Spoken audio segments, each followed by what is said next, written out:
ডোমখালি সমুদ্র সৈকত বর্তমানে জনপ্রিয় এক পর্যটন কেন্দ্র। প্রতিদিন দূর দূরান্ত থেকে সেখানে ছুটে যান ভ্রমণ পিপাসুরা।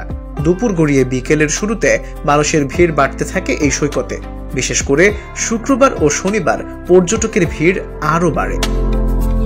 চট্টগ্রামের মিরসরাই উপজেলার একেবারে দক্ষিণ সীমান্তে অবস্থিত এই স্পটের নাম ডোমখালি সমুদ্র সৈকত।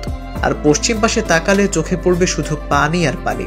ঘাটে আছে সারি সারি ডিঙি নৌকা। জেলেরা কেউ মাছ ধরে সাগর থেকে ঘাটে ফিরছে, কেউ আবার সাগরে যাচ্ছে, কেউ পর্যটকদের নিয়ে নৌকা ভ্রমণে ছুটে যাচ্ছেন।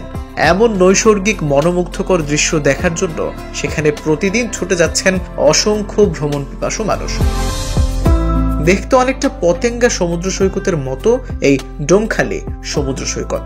নতুন নির্মিত বেড়িবাঁধ জুড়ে সবুজের সমারোহ, পাখিদের কোলাহল, কিছু দূর পর পর সাগরের সঙ্গে মিশে যাওয়া ছোট ছোট খালের অবিরাম বয়ে চলা।